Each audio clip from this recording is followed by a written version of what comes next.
सुस्वागत, वंदन, अभिनंदन। कैसे हैं आप लोग? आशा करता हूं कि अच्छे होंगे। अगेन एक इन्वेस्टर जो हमेशा है ना, वो ये सोचता है कि भाई बाजार में अच्छे दिन कब आएंगे।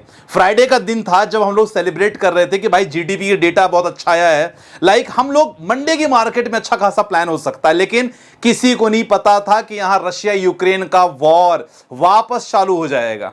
जी हाँ, ये खबर एक्चुअल में बुरी खबर है, आप मानो ना मानो, क्योंकि शेयर मार्केट अगर बात करें ना, इट्स लाइक अनसर्टन यार। अनसर्टनिटी बिल्कुल भरी पड़ी है यहां, और यहां एज ए इन्वेस्टर यही लग रहा है कि शायद पैसा नहीं बनेगा।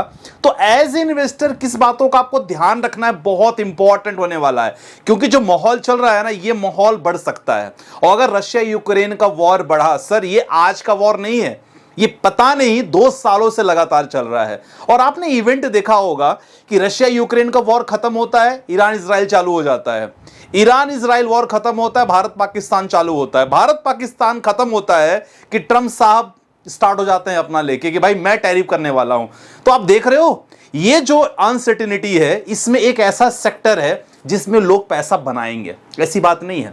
एक ऐसा सेक्टर जिसमें लोग पैसा बना रहे हैं, उसके बारे में बात करूंगा मैं। वो अपॉर्चुनिटी रहेगी ऐसे इन्वेस्टर के लिए, क्योंकि मैं चाहता हूं जहां मौका मिले वहां पैसा बनाओ यार। बाकी अनसर्टेनिटी तो चारों तरफ है। चलो बाजार की बात कर लेते हैं। और जिस खबर का डर था एक्चुअल में हो गया वो, और ये आज की खबर है ये। अब देखो, फिलहाल देखा जाए तो मार्केट कंडीशन बिल्कुल, मार्केट में अनसर्टेनिटी चारों तरफ थी। थोड़ा बहुत ट्रेडर्स ने अच्छे खासे पैसे बनाए, जो हमारे ग्रुप में ऑलरेडी उनको पता ही होगा, तो ट्रेडर्स ने थोड़े बहुत पैसे बनाए। लेकिन यहां देखा जाए ना कि बुल और बियर आपस में एक अच्छी खासी बैटल देखने को मिली। एक समय मार्केट तो बहुत ज्यादा डाउन हो गया था, लेकिन फिलहाल क्लोजिंग हुई है 21,373 पे। सेम अगर आप बात करते हो यहां निफ्टी 50 अगर बात करोगे तो जी हां, निफ्टी 50 में भी यहां अच्छी खासी मतलब देखा जाए तो बहुत ज्यादा गिरावट नहीं, लेकिन मार्केट में पैनिक का माहौल था। और यही पैनिक के माहौल में अभी जो डेटा आया है FIS का, तो data is not so good. तो इंपॉर्टेंट ये है, जो सबसे बड़ी खबर है आपके सामने है, वो है सर कि अभी देख सकते हो, वो है आपके सामने जो मेंशन करने वाला हूं। जी हां, रशिया का वॉर। अब रशिया यूक्रेन का जो बेसिकली जो हमला हुआ है ना, आप देख सकते हैं कि यूक्रेन के ड्रोन हमले में रूसी एयरबेस लगभग ऑलमोस्ट खत्म हो चुका है। और सबसे देखा जाए तो 40 विमान को तबाह किया गया है। तो मतलब यहां देखा जाए दोनों तरफ से एक अच्छी खासी बैटल देखने को मिल रही है। और रूस ने लगातार 9 घंटे तक, रूस के तरफ से 9 घंटे तक मिसाइल लगातार दागे गए, और ड्रोन अटैक के जवाब में यूक्रेन ने बहुत बड़ा पलटवार भी किया है। उसने कम से कम 4 रूसी एयरबेस और 40 से अधिक विमानों को मार गिरा है। तो ये एक इंपॉर्टेंट खबर थी जो आज लगातार पूरे मार्केट में है, और यही रीजन था कि मार्केट में वापस एक अगेन देखा जाए एक पैनिक सा माहौल बना हुआ है। और यूक्रेन रशिया के बीच आप देख सकते हैं, जहां रूस ने यूक्रेन के कई शहरों पर लगातार 9 घंटे तक मिसाइल और ड्रोन से भीषण हमला वहां किया है। जवाबी कार्रवाई भी हुई है। जवाबी कार्रवाई क्या है कि यूक्रेन ने अब तक सबसे बड़ा ड्रोन ऑपरेशन भी कर दिया। रूस की तरफ से हमला हुआ, लेकिन ड्रोन अगर देखा जाए तो यूक्रेन की तरफ से भी अच्छा खासा बहुत बड़ा ड्रोन ऑपरेशन हुआ, और उसने लगभग रशिया के 4 एयरबेस को निशाना बनाया। सोचो, 4 एयरबेस को ध्वस्त कर दिया है। और सबसे इंपॉर्टेंट है, बम बरसाने वाले कम से कम 40 से अधिक विमानों को तबाह कर दिया है। तो 40 से ज्यादा जितने भी एयरक्राफ्ट थे उनको तबाह कर दिया गया है, यूक्रेन ने कर दिया है। अब आपको पता है कि रशिया कितना माइटेस्ट कंट्री है। अगर आप बात करें अमेरिका के बाद, तो यहां रशिया की तरफ से अगेन एक्शन होने वाला है। तो अगर ये चला, क्योंकि कहानी क्या है ना, ये तो चल ही रहा है, और इसी के बदौलत, इसी के प्रॉब्लम क्या हो रहा है, इसी के बदौलत में ना क्रूड ऑयल का प्राइस देखो आप, ये प्राइस बहुत ज्यादा हाइक नहीं होना चाहिए, लेकिन क्रूड ऑयल का प्राइस देखो 1.79 प्राइस पहुंच गया है। तो ये अगेन कोई अच्छी खबर नहीं है। और इसके अगर बात किया जाए, इसी के कारण, द रीजन बिहाइंड दैट, अभी आप गोल्ड का प्राइस देखोगे ना, देखो सब चीज मार्केट में इंटरकनेक्टेड है। जब भी माहौल लड़ाई का होता है, सिचुएशन ऐसी होती है, जैसे मान लो रशिया यूक्रेन हो गया, ईरान इजराइल हो गया, भारत पाकिस्तान, एक ऐसा सेक्टर जो मैं आपको बताने वाला था, जी हां, वो है गोल्ड का। अब आप गोल्ड में इन्वेस्ट कर रहे हो, ETF में इन्वेस्ट कर सकते हो, बहुत सारे ऑप्शन है, गोल्ड ETF में प्लान कर सकते हो। तो ऐसे सेक्टर में अगर आप निवेश करोगे, डेफिनेटली यहां पैसा बना सकते हो लॉन्ग टर्म की अगर बात करें तो ये जो है, देखो ऐसे माहौल में आप देख सकते हो 99.335 पहुंच चुका है अगर गोल्ड का प्राइस देखा जाए, 24 कैरेट गोल्ड। तो जब भी माहौल ऐसा होता है कि कहीं मान लो कोई भी लड़ाइयां चल रही है ना, तो सबसे ज्यादा लोग यहां रिजर्व करके रखते हैं वो है गोल्ड का। तो डेफिनेटली गोल्ड के पास आपके पास ऑप्शन है। ज्यादा जानकारी के लिए आप हमसे जुड़ जाना, यहां पर डायरेक्ट इंफॉर्मेशन में बहुत सारा नहीं दे सकता है। तो ये इंपॉर्टेंट खबर आप मेरे तरफ से थी आपके लिए। और देखा जाए बिकॉज ऑफ दिस FIS अगर देखा जाए ना, जी हाँ, आज के मार्केट में अगर 2 जून की कहानी देखो तो अच्छी ऐसी बात नहीं है कि बाई नहीं किया।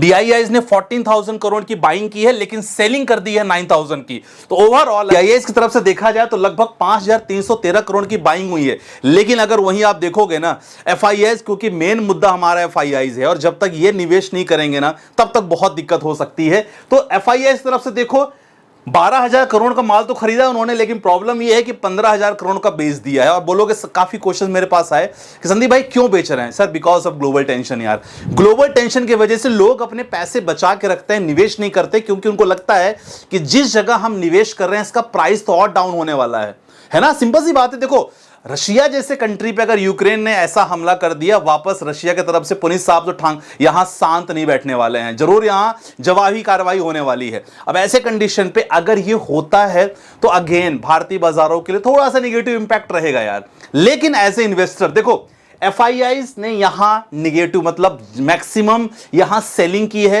ये लोग हमेशा प्रॉफिट बुकिंग के सुराग में रहते हैं, तो उनको पता है कि इन चीजों का दाम और कम हो जाएगा तो वहां से हम प्रॉफिट बुकिंग करेंगे, सस्ते में खरीदेंगे। तो ये एक निगेटिव खबर है, क्योंकि FIIs की तरफ से ये जो सेलिंग आई है ना, ये बिल्कुल अच्छी खबर नहीं है।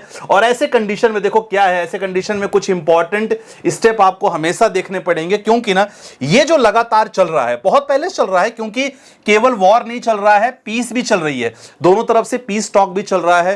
हो सकता है यहां प्रेसिडेंट साहब ट्रंप साहब जरूर बीच में आएंगे और कोशिश करेंगे कि भाई साहब लड़ाई वड़ाई बंद करो। हमेशा ऐसा होता है। सबसे बड़ा ट्रैप यहां होता है पता है किसका? इन्वेस्टर का। आप जैसे हम भोले वाले लोगों का। क्या होता है नेक्स्ट स्लाइड में आप पता करेगा, क्योंकि लगातार ये ना अटैक तो देखो हो रहे हैं। यूक्रेन ने रशिया पे किया, रशिया ने वापस यूक्रेन पे किया, वापस यूक्रेन ने रशिया पे किया, तो ये चीज लगातार चल रहा है। लेकिन एज ए इन्वेस्टर आपको किन बातों का आपको ध्यान रखना है, बहुत इंपॉर्टेंट है। देखो ये चीज मैं फॉलो करता हूं, इसलिए मैं आपको बता रहा हूं।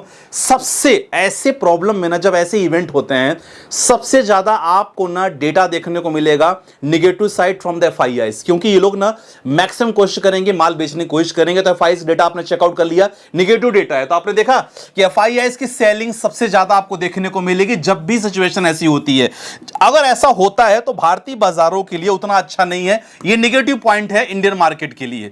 और यहां एज ए इन्वेस्टर अगर आप चाहो तो डेफिनेटली गोल्ड में आप प्लान कर सकते हो, गोल्ड ETF में प्लान कर सकते हो as a investment point of view. ठीक है, ये तो आपका इन्वेस्टमेंट पॉइंट ऑफ व्यू हो गया। लेकिन इंपॉर्टेंट ये है कि अगर आप रिटेलर हो, रिसेंटली आपने निवेश किया है, तो आपको ऐसे मौके पे, क्योंकि ये खबर क्या होगी, ये खबर अंदर से आपको डराएगी, है ना, कि भाई क्या होगा, मैं यहां क्या करूं, SIP रोक दूं, मैं कोई स्टॉक बेच दूं, ऐसा लगेगा मन में। लेकिन ऐसा नहीं करना है। देखो मैंने क्या लिखा है यहां, रिटेलर को मजबूर किया जाएगा कि स्टॉक मार्केट छोड़ दें। ये मेरी लाइन मैंने लिखा है क्योंकि मैं फॉलो करता हूं इसको।